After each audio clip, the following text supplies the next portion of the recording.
تم لوگوں سے مت ڈرا کرو، مجھ سے ڈرو۔ اللہ کا خوف جس کے سینے میں آتا ہے دنیا کے سارے خوف سے اسے آزاد کر دیتا ہے، اور جس نے اللہ کو سب سے بڑا تسلیم کیا پھر وہ دنیا میں کسی اور کو بڑا مانتا بھی نہیں۔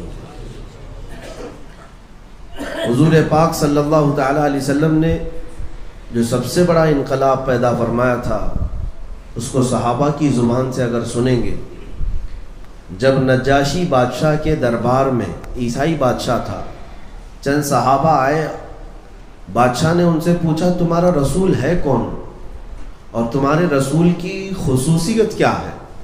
تو صحابہ نے اور سب خصوصیات نہیں، ایک خصوصیت یہ بتائی، ہمارا رسول وہ ہے جو بندوں کے خوف سے اور بندوں کی عبادت سے ہمیں آزاد کر کے خالق کی عبادت میں لگاتا ہے۔ بندوں سے، مخلوق کی خوف سے اور مخلوق کی عبادت سے نکال کر ہمیں خالق کی عبادت میں لگاتا ہے، یہ ہمارے رسول کی خصوصیت ہے۔ اور جب تک اس خصوصیت پر آپ عمل پیرا ہوں گے دنیا کی کوئی طاقت تمہیں خوف زدہ نہیں کر سکتی۔ قیصر و کسریٰ کون تھے؟ قیصر روم کے بادشاہ کو کہا جاتا ہے اور کسریٰ ایران کے بادشاہ کو کہا جاتا تھا۔ اس زمانے میں ان کی حیثیت ویسی تھی جیسے آج امریکہ اور رشیا کی ہے، یا امریکہ اور چائنا کی ہے۔ سپر پاور کی دوڑ میں وہ دونوں طاقتیں پوری دنیا پر قابض تھیں۔ قیصر و کسریٰ کا نام ہی کافی تھا پوری دنیا میں، اتنے طاقتور وہ بادشاہت تسلیم کی جاتی۔ روم کا بادشاہ قیصر ہوتا، ایران کا بادشاہ کسریٰ ہوتا، جن کے پاس لاکھوں کی فوج تھی، بے پناہ ان کے پاس اسلحے تھے، لوٹے ہوئے مارے ہوئے کئی ملکوں پر ان کی اجارہ داری چلتی تھی۔ لیکن آپ کو میں حیرت کی بات بتاؤں، جو اپنے وقت کے سپر پاور طاقتیں تھیں، مکہ سے ہجرت کر کے مدینے جانے والے صحابہ، ہجرت کر کے جانے والے جن کا گھر بار سب مکہ میں چھوٹ گیا، مال و دولت رشتہ دار سب چھوٹ گئے، مدینے میں آنے والے وہ صحابہ جن کے پاس مکان بھی نہیں تھا، جن کے پاس صحیح ڈھنگ کے لباس بھی نہیں تھے کہ وہ اپنا بدن چھپا سکے، ان صحابہ نے ایک دن یہ نعرہ لگایا مدینے میں، ایک دن وہ آئے گا جب ہم قیصر و کسریٰ کو فتح کریں گے۔ زمین و آسمان کا فرق نظر آتا ہے دنیا کو کہ یہ وہ لوگ ہیں جو بے گھر ہوئے ہیں، یہ وہ لوگ ہیں جن کا اپنا اصلی وطن چھوٹ گیا، یہ وہ لوگ ہیں جن کا گھر بار جائیداد سب چھوٹ گئی، اور بات کریں، اگر یہ بات کرتے کہ ہم واپس مکہ کو فتح کریں تو لوگ سمجھتے کہ ہاں ان کا وطن چھوٹا ہے، واپس مکہ یہ فتح کر لیں گے، لیکن یہ نہتے صحابہ سیدھے سپر پاور فتح کرنے کی بات کرتے تھے، قیصر و کسریٰ۔ اس زمانے میں مکہ والے ان کا مذاق اڑاتے تھے، کس کا؟ صحابہ کا مذاق اڑاتے تھے، جن کے پیروں میں پہننے کی چپل نہیں، لباس پہ پیبند ہے، دن بھر ایک کھجور پر گزارا کرتے ہیں، یہ لوگ قیصر و کسریٰ کو فتح کرنے کی بات کرتے۔ لیکن میرے عزیزوں، جب وہ صحابہ کوئی بات کہتے تھے تو اس کا اثر بھی اتنا ہوتا تھا کہ سامنے دشمن اگرچہ انکار کر دیتا کہ تم سے کچھ نہیں ہوتا، لیکن خوف بھی رہتا تھا دل کے اندر کہ یہ بول رہے ہیں تو شاید کچھ ہو بھی جائے، یہ بول رہے ہیں تو شاید کچھ ہو بھی جائے، یہ خوف دنیا میں طاری رہتا تھا۔ اب میں آپ کو بتاؤں، ان بڑی طاقتوں پر خوف طاری کرنے والا ایک امیر المومنین عمر ابن خطاب۔ قیصر و کسریٰ نے دیکھا کہ یہ دعوے پہ دعوے کیے جا رہے ہیں، ان کے پاس کون سی طاقت ہے، اپنے ایک قاصد کو بھیجا کہ جا عمر کی تلاشی لیا، مسلمانوں کا جو بادشاہ ہے وہ کتنا پاورفل ہو چکا اور کتنا آج طاقت جمع کر چکا ہے جو آج قیصر و کسریٰ کو پلٹنے کی بات کرتا ہے۔ ایک قاصد مدینے آیا، صحابہ سے ملاقات کی اور کہا تمہارے بادشاہ سے ملنا ہے۔ تو صحابہ جو موجود تھے انہوں نے ہنس کر کے کہا ہمارا بادشاہ ہوتا ہی نہیں، ہمارا بادشاہ نہیں ہوتا۔ تو پھر کہا کیا ہوتا ہے؟ کہا وہ امیر المومنین ہوتا ہے، غلام رسول ہوتا ہے۔ کہا اچھا وہ امیر المومنین کا محل کہاں ہے؟ پھر صحابہ پھر ہنس پڑے، کہا اس کا محل بھی نہیں ہوتا، محل بھی نہیں ہوتا۔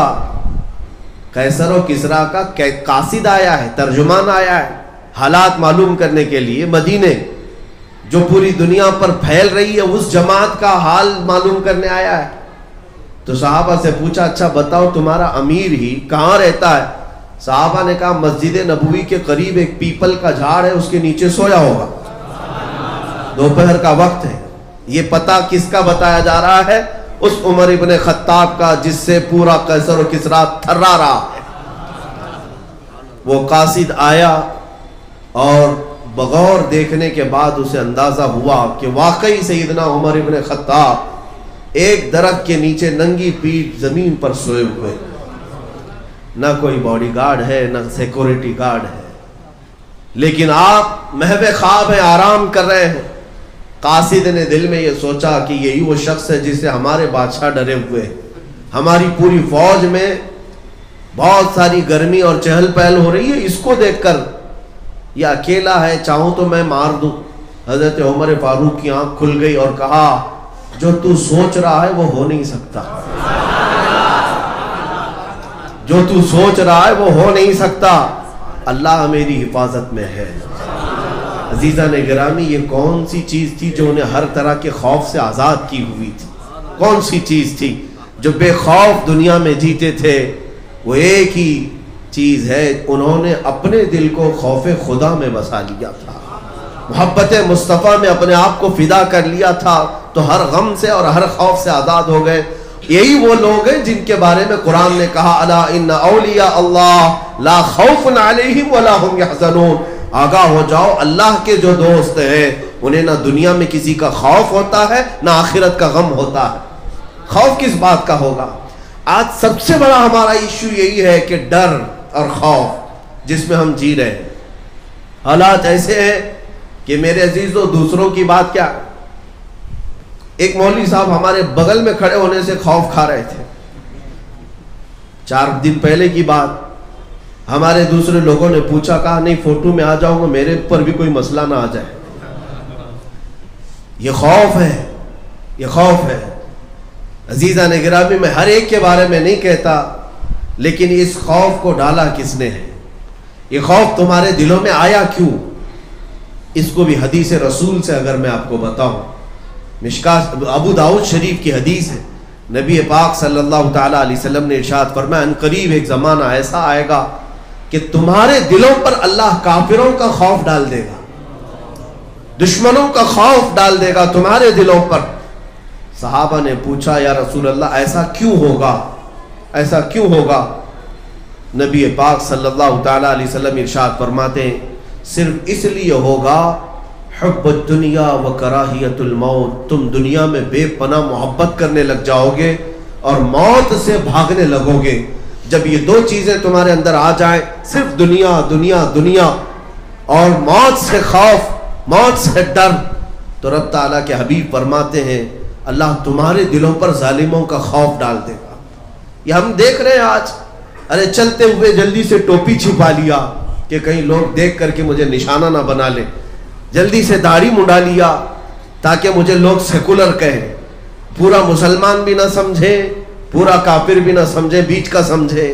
تم نے خود اپنے آپ کو بدلنے کی کوشش کر لی۔ یہ خوف ہی تو ہے جو تمہیں بدلتا جا رہا ہے۔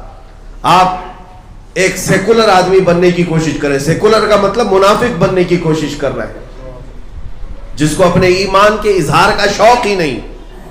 اور دنیا میں ہم نے وہ قومیں بھی دیکھی کہ دنیا انہیں 1000 کوسے لیکن وہ اپنی داڑھی اور پگڑی کے ساتھ پی ایم تک بن سکتے ہیں۔ انہوں نے اپنی شناخت کو سنبھالا، اپنی آئیڈینٹیٹی کو سنبھالا۔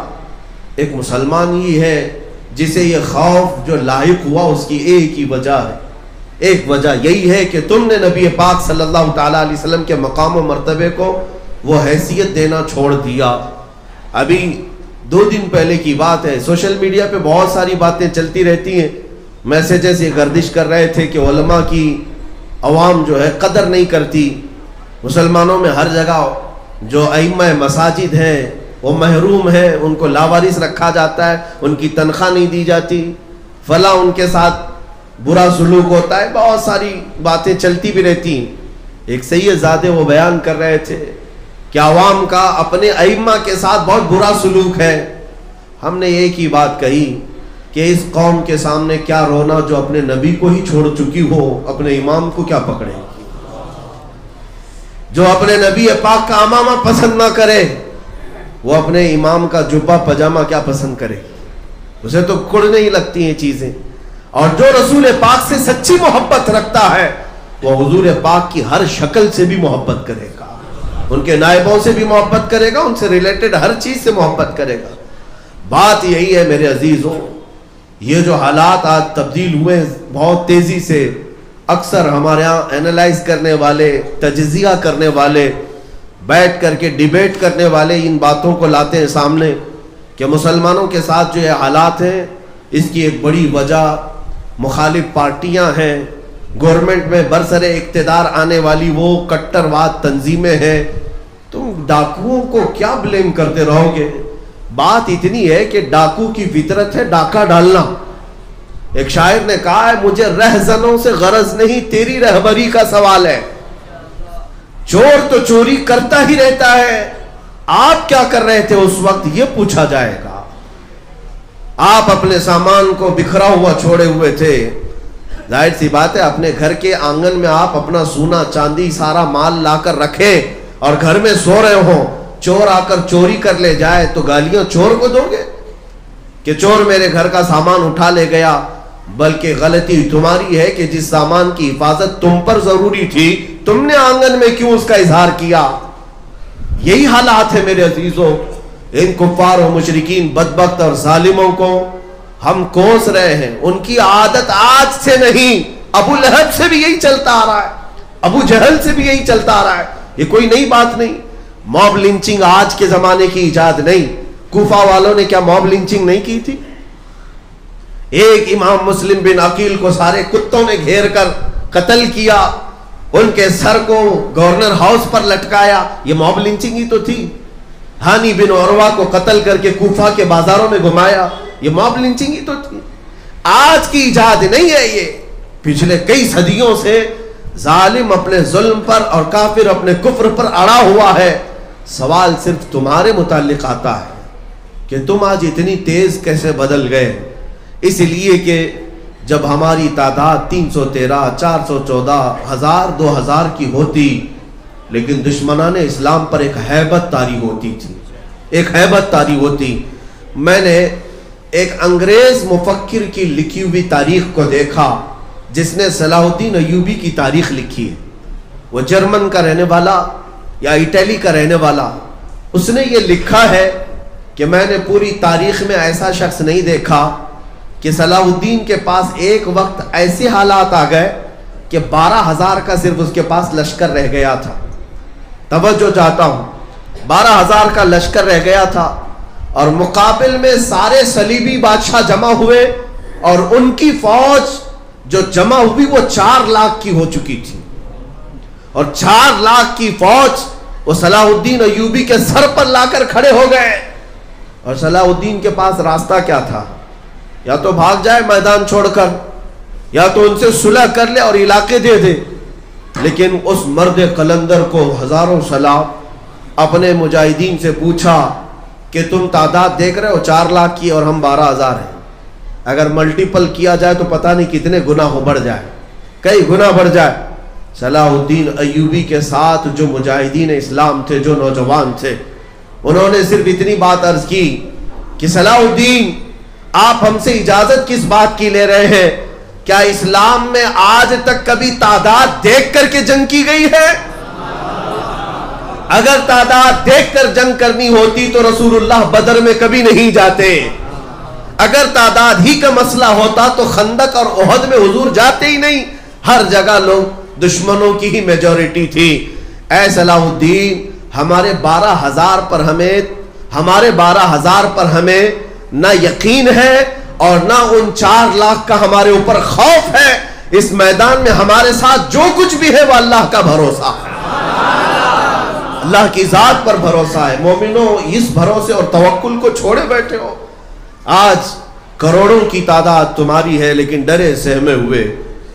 اس کی ایک وجہ یہی ہے، اس کی ایک خاص وجہ کہ جب تک آپ ان تمام حالات کو دیکھ کر کڑتے اور اندر ہی گڑتے رہ جائیں گے، لیکن ان میں ایک بہت بڑا جو مسئلہ ہے وہ دشمنوں کا نہیں، جو کھلے ہوئے دشمن ہیں ان کا نہیں، جماعت کے اندر موجود جو غدار منافقین ہیں ان کا ایک بہت بڑا ایشو ہے مسلمانوں کی۔ ہر زمانے میں مسلمانوں کے اگر حوصلے کوئی پست کرتا ہے تو وہ دوسرا مسلمان ہوتا ہے، مسلمانوں کو اگر پیچھے ڈھکیلنے کی پلاننگ کرتا ہے تو مسلمان ہی آتا ہے۔ میرے مرشد گرامی حضور تاج الشریعہ رحمۃ اللہ تعالی علیہ نے ایک آیت کی تشریح بھی فرمائی اور ارشاد فرمایا، یہ 5ویں پارے کی آخری آیتوں میں سے ہے۔ اللہ تعالیٰ فرماتا ہے وَلَن يَجْعَلَ اللَّهُ لِلْكَافِرِينَ عَلَى الْمُؤْمِنِينَ سَبِيلًا۔ اللہ کا فرمان سنا رہا ہوں، رب تعالیٰ فرماتا ہے اللہ ہرگز کافروں کو مسلمانوں پر غلبہ نہیں دے گا۔ بات توجہ کی ہے، اللہ فرما رہا ہے کفار و مشرکین کو اللہ مسلمانوں پر غلبہ کبھی نہیں دے گا، لیکن یہاں دکھا تو رہا ہے یہ حالات تو ہیں، تو کیا قرآن جھوٹ بول رہا ہے؟ اللہ تبارک و تعالیٰ جو کہہ رہا ہے وہ کیا ہے پھر؟ ہمارے بزرگ مرشد نے یہ فرمایا تھا، ہاں اس کی تفسیر میں مفسرین نے فرمایا کہ اگر کافر کسی مسلمان پر غلبہ پاتا ہے تو وہ کسی دوسرے مسلمان کے ذریعے سے پاتا ہے، جب تک کوئی منافق اس کا ساتھ نہیں دیتا تب تک وہ براہ راست کبھی تم پر حاوی نہیں ہوتا۔ مسلمانوں اس بات کو سمجھنے کی ضرورت ہے۔ ان حالات میں جب نبی پاک صلی اللہ تعالیٰ علیہ وسلم کی عزت پر اس قدر حملے ہوں اور تمہیں یہ بتایا جائے کہ مصلحت یہ ہے کہ تم اپنے گھروں میں چوڑیاں پہن کر بیٹھے رہو، تو یہ وہی منافقین کی جماعت ہے، انہی غداروں کی جماعت ہے جنہوں نے صحابہ کو احد کے میدان میں جانے سے بھی روکا تھا۔ احد کے میدان میں جانے سے صحابہ کو روکتے رہے، اور جب شکست کھا گئے صحابہ تو انہوں نے مدینے میں بہت بڑے بڑے پیمانے پر واویلے مچائے تھے کہ ہماری بات سنے نہیں، گئے اور پٹ گئے، دیکھو آ گئے، کٹ گئے، آ گئے۔ منافقین کی باتیں تھیں۔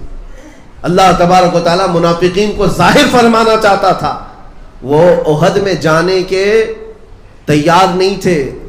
انہوں نے بار بار یہ کہا تھا ہم میدان احد میں نہیں جائیں گے، ہماری تعداد کم ہے، ان کی تعداد زیادہ ہے، اور کچھ پیچھے رہ گئے۔ 300 کے قریب وہ لوگ جو رسول اللہ کے پیچھے نماز پڑھتے تھے احد میں نہیں آئے، چھوڑ کر بھاگ آئے، اور پھر یہاں مدینے میں کہنے لگے کہ ہم پہلے ہی سے کہتے تھے کہ ان لوگوں کو مارا جائے گا، پیٹا جائے گا، دیکھو احد کے میدان میں 70 مسلمان شہید ہو گئے، ہماری بات سنتے نہیں، ایسے ہی چلے جاتے ہیں اور ایسا ہو جاتا ہے ویسا ہو جاتا ہے۔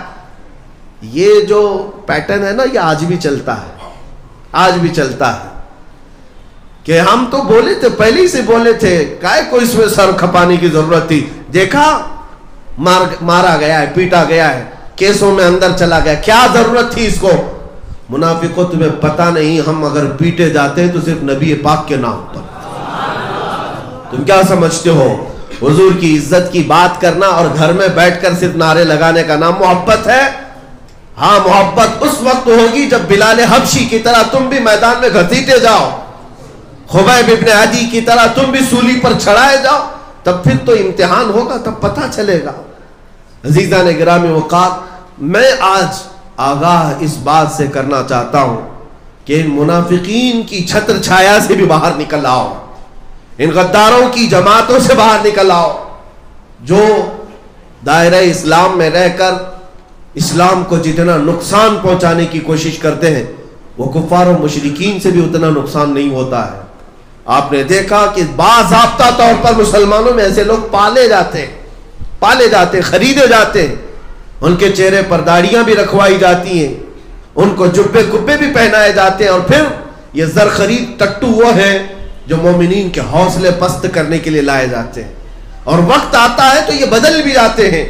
آپ نے دیکھا ہوگا کتنے زمانے تک اتر پردیش کے وقف بورڈ پر ایک شیعہ نام سے وسیم یہ غلبہ حاصل کیے ہوئے حکومت کر رہا تھا، صدارت پر بیٹھا ہوا تھا، بنام مسلمان تھا، لیکن میرے عزیزوں جب وقت آیا تو ان خبیثوں نے اپنا اصلی رنگ ظاہر بھی کیا اور بدل بھی گئے، چلے بھی گئے، اور قرآن پاک پر حملے کیے، حضور کی ذات پر حملے کرنا شروع کیے۔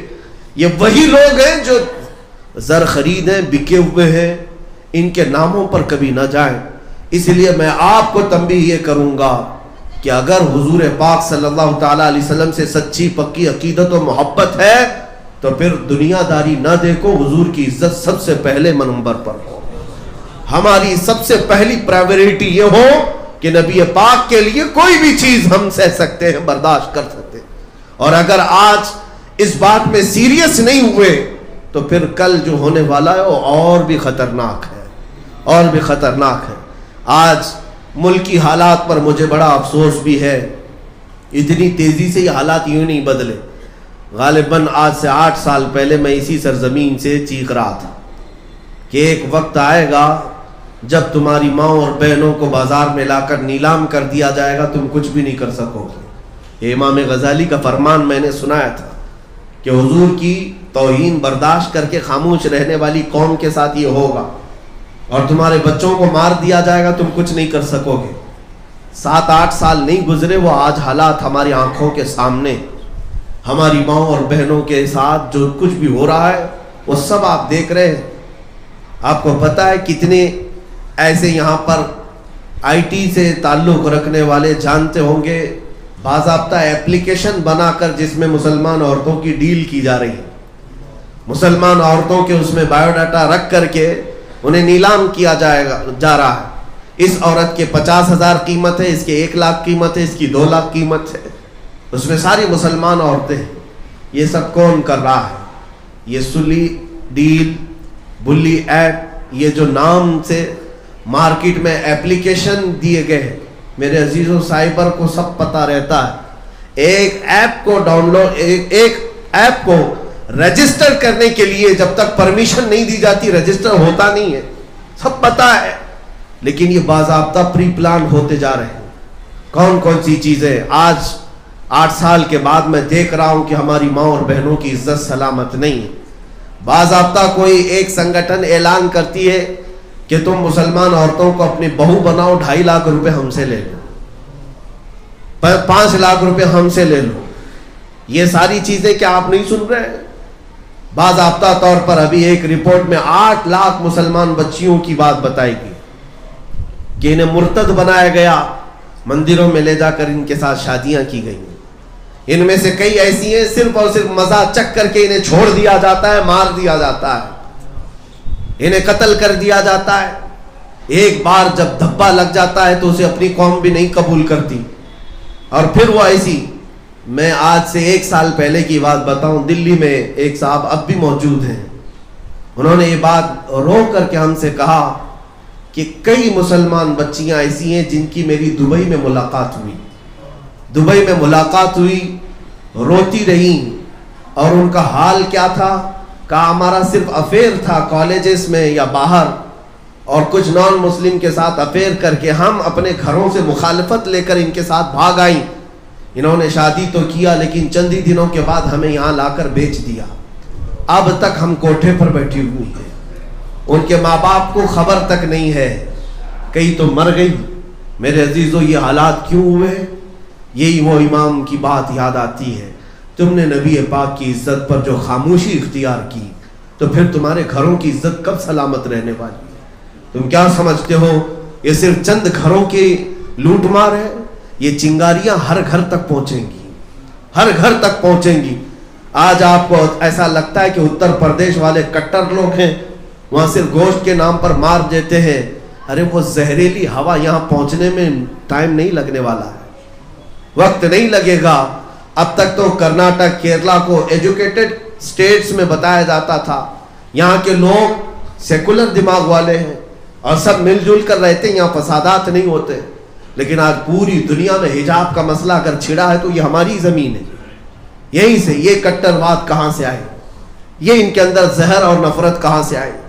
آپ اس بات کو سمجھتے کیوں نہیں کہ جو 4000 کلومیٹر دور نفرت رکھتا ہے اس کی چنگاریاں تمہارے گھر پہ آنے کے لیے منٹ بھی نہیں لگیں گے. یہ ہم دیکھ رہے ہیں آج حالات. اس لیے میرے عزیزوں جینا ہے تو بے خوف ہو کر جیو. ادخلوا فی السلم کافہ، رب نے قرآن میں فرمایا تم پورے کے پورے اسلام میں تو آ جاؤ، تم اپنے چہروں کے ساتھ آ تو جاؤ، تاکہ تمہارے پاس منہ تو رہے رب کی بارگاہ میں رحمت مانگنے کا. تمہارے پاس چہرہ تو رہے مدد مانگنے کا. ہاتھ اٹھاتے ہو, بھیک مانگتے ہو کہ اے اللہ ہماری مدد کر, تو رب تبارک و تعالیٰ کی طرف سے مدد آئے نہ آئے یہ بعد کی بات ہے. لیکن میرے عزیزو, چہرہ دیکھ کر فرشتے کیا کہیں گے؟ تو کس سے اپنی محبت کا صلہ مانگتا ہے؟ تو کس سے اپنی محبت کا صلہ مانگتا ہے؟ ایک طرف خالق کو بھی سجدہ اور دوسری طرف شیطان سے بھی یارانہ تیرا. بتا رب کی بارگاہ میں کس سے محبت کا صلہ مانگتا ہے؟ تو غیر المغضوب علیہم ولا الضالین ہر نماز میں کہتا ہے, جس کا مطلب یہ ہوتا ہے کہ مولا ہمیں یہودیوں اور عیسائیوں کے راستے پر مت چلا. تم ہر مسجد میں اللہ کو یہ کہہ کر جاتے ہو اور باہر جا کر تمہارا لباس, تمہارا چہرہ, تمہارا پہناؤ سب تو یہود و نصارہ کا ہے. پھر اللہ کی بارگاہ میں جھوٹ کیوں بولتے ہو؟ اللہ کی بارگاہ میں جھوٹ کیوں کہتے ہو کہ اللہ ان کے راستے پر نہ چلا؟ کچھ تو تمہیں اپنے دلوں سے تبدیل کرنا ہوگا. آج میں ایک بات یہ بھی بتا دوں ان نوجوانوں کے لیے جو ماڈرن بن کر کے یہ سمجھتے ہیں کہ ہمیں کوئی کچھ نہیں کر لے گا. یہ ملا لوگوں کو چھیڑتے ہیں نا, داڑھی والوں کو لوگ چھیڑتے ہیں, ٹوپی والوں کو چھیڑتے ہیں, مذہبی لوگوں کو چھیڑتے ہیں. ارے اس زہریلی کافر جماعت کو آپ نے دیکھا نہیں, جنہوں نے ان کو راضی کرنے کے لیے پچھلے 30-40 سال سے پوجا پاٹ کی ہے, انہیں بھی یہ نہیں بخشتے. چاہے وہ بالی ووڈ کا ہیرو ہو کہ ہالی ووڈ کا ہیرو ہو, جس نے سارا کچھ بدل بھی لیا, نام اگر مسلمان ہے تب بھی یہ تمہیں ہضم نہیں کر سکتے, یہ تمہیں ہضم نہیں کریں گے. عزیزان گرامی وقار, آپ کیا سمجھتے ہیں اس تیاگی کو جو بدل کر کے گیا ہے وہ جماعت قبول کر لے گی؟ وہ جماعت قبول کر لے گی؟ وہ اپنے دلتوں کو آج تک قبول نہیں کر سکے, ایک مسلم کو کہاں قبول کریں گی؟ یہ حالت بعد میں یہی ہوگی, دھوبی کا کتا نہ گھر کا نہ گھاٹ کا, ادھر کے بھی نہیں رہے ادھر کے بھی نہیں رہے. اسی لیے ان نوجوانوں سے میں کہتا ہوں جو آج دنیا میں تھوڑے سے اپنے چہرے کو بنانے کے لیے اپنے نبی کو چھوڑ دیا اور لوگوں کو راضی رکھنے کے لیے اپنے آپ کو بدل لیا, یہ دنیا تو تمہاری موت تک کبھی راضی نہیں ہو سکتی, لیکن قبر میں جاؤ گے تو اس رسول کو راضی کرنے کا کیا گیا؟ وہ بھی تو راضی, ان کو بھی راضی نہیں کر سکے. پھر آخر جیے کس کے لیے؟ دونوں چیزیں ہاتھ نہیں آ سکی تمہارے, نہ حضور کو راضی کر سکے نہ دنیا کو راضی کر سکے. دنیا کا حال تو یہ ہے کہ تم جبہ پہنو تو انہیں اعتراض, ٹوپی پہنے تو اعتراض, ارے ننگے گھومو تو بھی اعتراض. کبھی تم سے یہ راضی ہو ہی نہیں سکی. مسلمان بچیاں اگر یہ سمجھتی ہیں کہ حجاب پہننے سے ان کو تکلیف ہے, اٹھا دیتے, نکال دیتے حجاب. میں چیلنج کے ساتھ کہتا ہوں کہ تم دوپٹے کے ساتھ جاؤ تب بھی انہیں نفرت ہے. مسئلہ حجاب کا نہیں ہے, مسئلہ تمہارے ایمان کا ہے, تمہارے اسلام کا ہے. جب تک اسلامی نام تمہارے ساتھ ہے, ظالم اور زہریلے لوگ تمہیں کبھی بھی ایکسپٹ نہیں کر سکتے.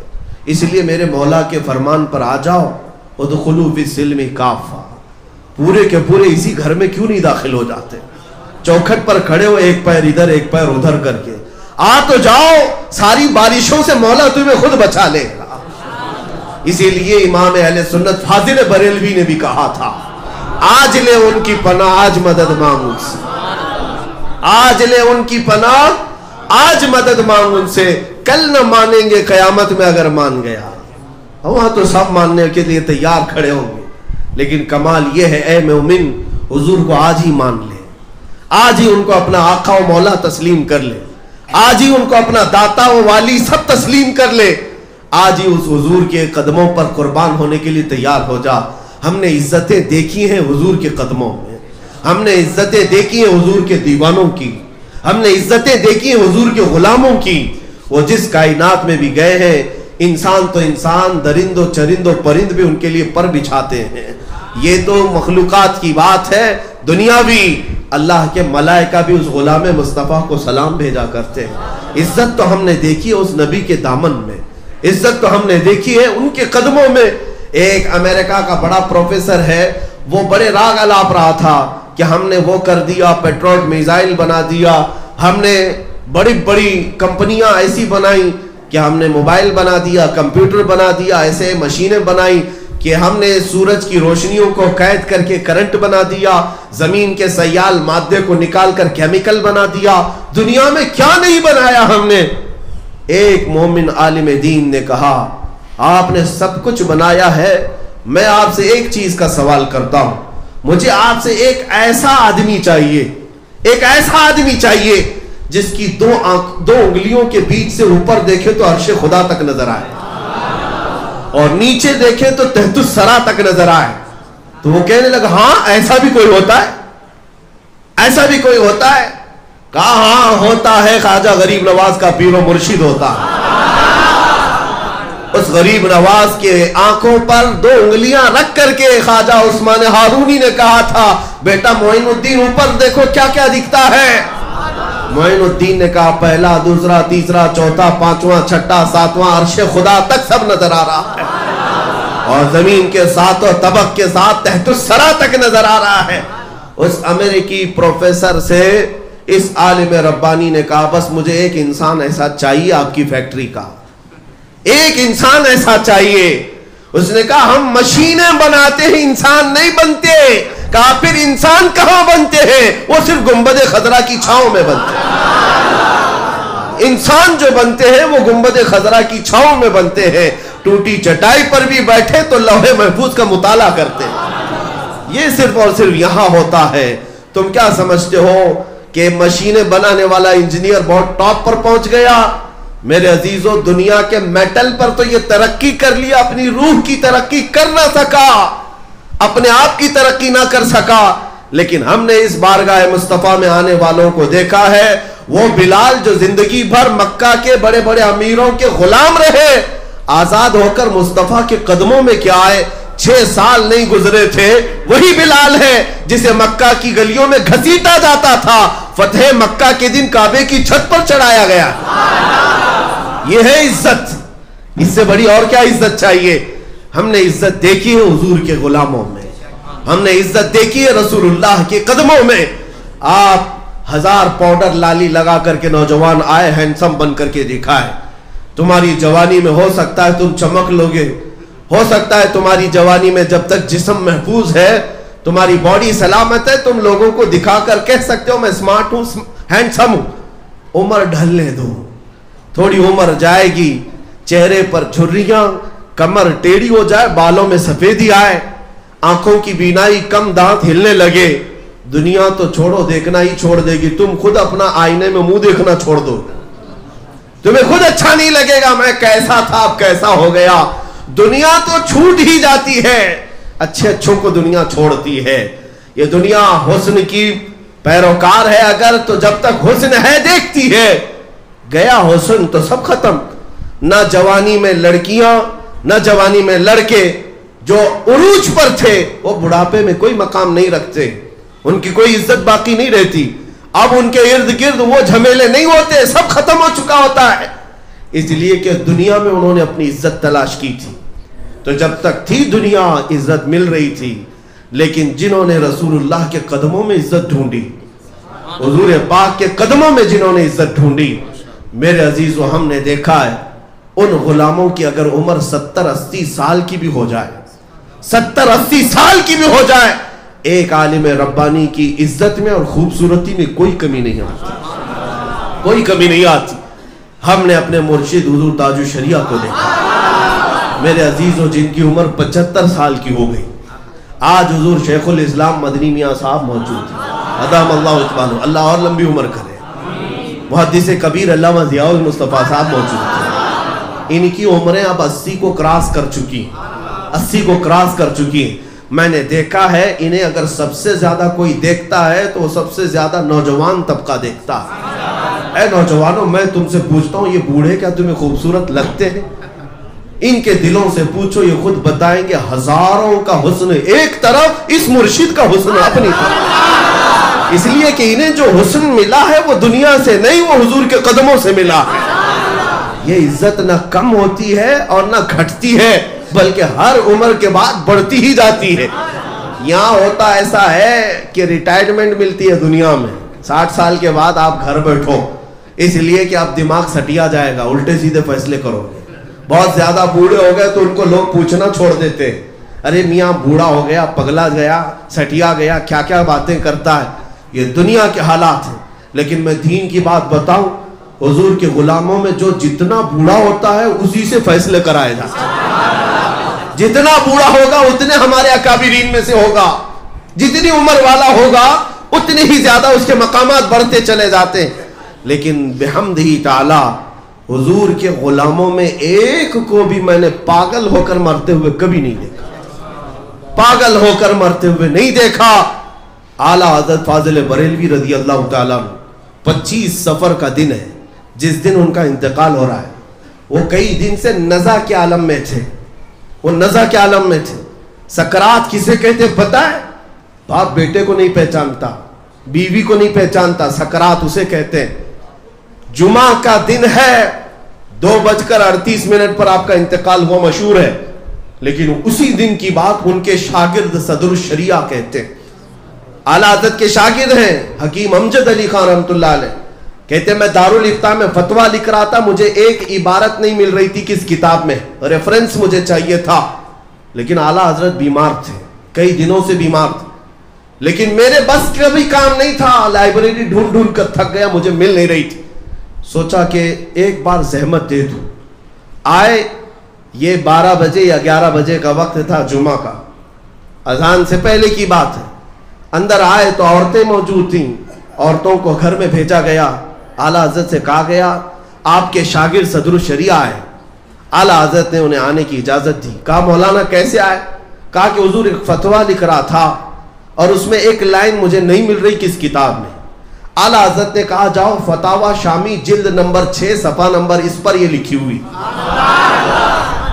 یہ وہ وقت ہے جسے سکرات کہتے ہیں, یہ وہ وقت ہے جسے نزع کہتے ہیں. صدر الشریعہ کہتے ہیں میں جلدی سے واپس آیا, دارالافتاء میں بیٹھ کر کے میں نے وہی کتاب اٹھائی, جو ویلیوم, جو جلد نمبر آپ نے کہی, وہی صفحہ کھولا تو عین اسی لائن میں مجھے وہ عبارت مل گئی. میں فتویٰ کمپلیٹ کیا تھا کہ یہاں سے اعلان ہونے لگا اعلیٰ حضرت کا انتقال ہو چکا ہے.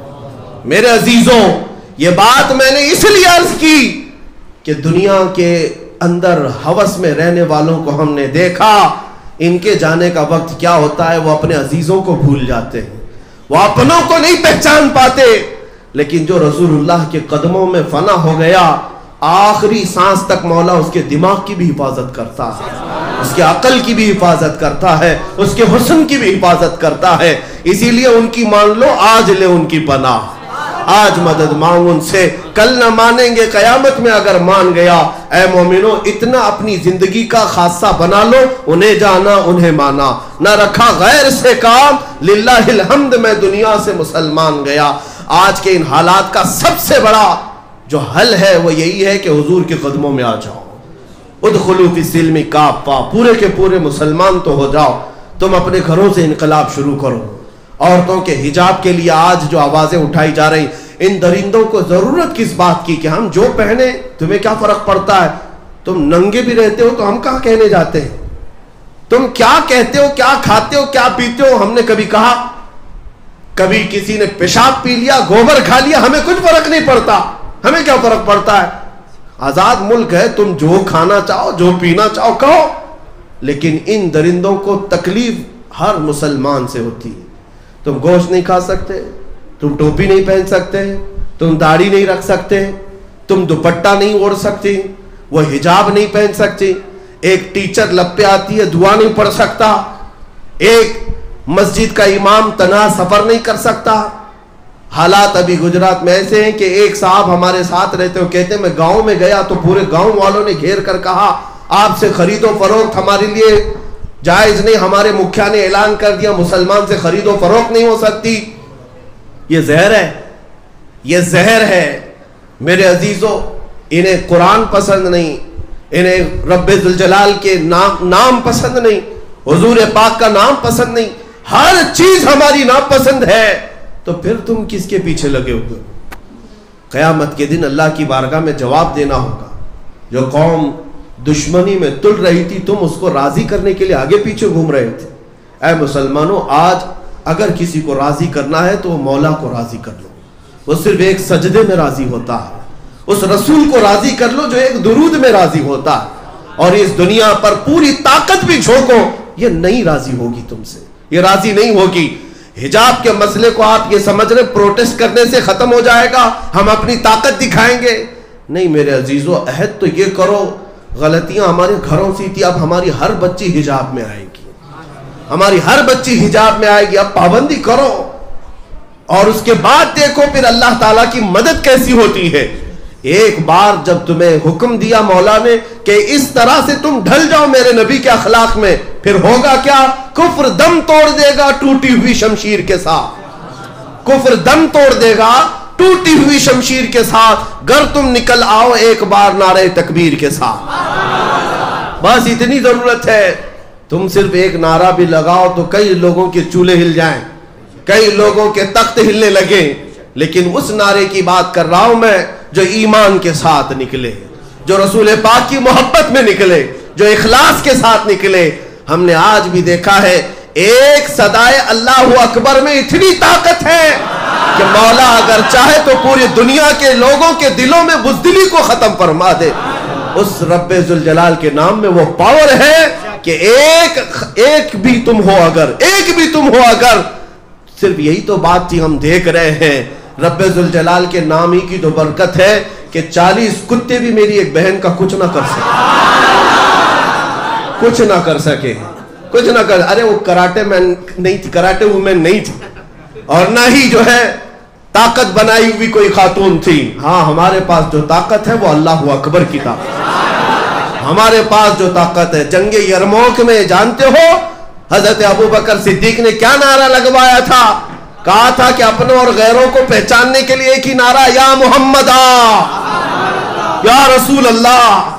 اس میں طاقت اتنی طاقت تھی کہ غیروں کے چولہے ہلتے تھے، لیکن یہ کب ہو؟ جب ایمان کے ساتھ ہو، جب اخلاص کے ساتھ ہو۔ آج تم بدل لو کہ میرے کان اب یہ فلمی نغموں کے، آوارہ گردی کے گانوں کے پیروکار نہ ہوں گے، میں سو جاؤں گا یا مصطفیٰ کہتے کہتے، میں اٹھوں گا صلی علی کہتے کہتے، میری زندگی میں تبدیلی آ جائے، انقلاب آ جائے۔ آج سے میں قرآن پڑھ کر کے سوؤں یا قرآن سن کر کے سوؤں گا، اٹھوں گا تو میرے کانوں میں نغمے رب ذوالجلال کے گنگنائے جا رہے ہوں، حضور پاک کی محبت میں جیوں گا، اور دنیا سے جاؤں گا بھی تو حضور پاک کی محبت میں جاؤں گا۔ یہ عہد کرو میرے عزیزوں، پھر انشاءاللہ اللہ کی مدد بہت قریب ہے، بہت قریب ہے۔ ایک بشارت دے کر جاتا ہوں، آخری میری بات، خوشخبری بھی یہ دے کر جاتا ہوں، حالات خراب ہوں گے، اور حالات خراب ہوں گے، یہ زہر بھرے گا، اس لیے کہ ہمارے اللہ تبارک و تعالیٰ کا ایک قانون ہے کہ جب کچرا اور اچھی چیزیں مل جائیں تو انہیں چھانٹنے کے لیے مولا تعالیٰ سختیاں نازل کرتا ہے۔ منافقین کا کچرا نکل جائے گا اور پیوریٹی والے، ایمان والے باقی رہ جائیں گے، مخلصین باقی رہیں گے۔ تم ثابت قدم رہنا، میری یہ بشارت سن کر کے جاؤ۔ یہ حالات کی جو تبدیلی ہے وہ یوں ہی نہیں، وہ امام مہدی کے ظہور کی علامت، وہ امام مہدی کے ظہور کی علامت یہ ہے۔ پوری دنیا میں جو حالات بدلے ہوئے ہیں وہ یوں ہی نہیں، وہ امام مہدی کے ظہور کی علامات ہے۔ ہم نے مکہ سے، مدینے سے، بغداد سے، ہر علاقے سے بدلتے ہوئے حالات کو دیکھا ہے۔ اب پھر ہمارا یہ وجدان کہتا ہے وہ وقت آنے والا ہے جب افریقہ کی سرزمین ہو، امریکہ کی سرزمین ہو، ہندوستان کا کوئی چپا ہو، یہاں سے اگر کوئی آواز گونجے گی تو اللہ اکبر کی گونجے، اور اگر کوئی نعرہ ہوگا تو لبیک یا رسول اللہ بھی ہوگا۔ اے اللہ کے رسول ہم حاضر ہیں، اے اللہ کے رسول ہم حاضر ہیں۔ دیکھنا چند دنوں کے بعد انقلاب آئے گا، لیکن شرط اتنی ہے کہ خوف کو نکالو، ڈر کو نکالو، اس لیے کہ تمہارا تعلق کسی چور قوم سے نہیں ہے، تمہارا تعلق کسی گنہگار قوم سے نہیں ہے۔ فخر سے کہو کل بھی میں حضور کا غلام تھا، آج بھی میں غلام ہوں، اپنا سب کچھ گنبد خضرا کل بھی تھا اور آج بھی ہے، میرے نبی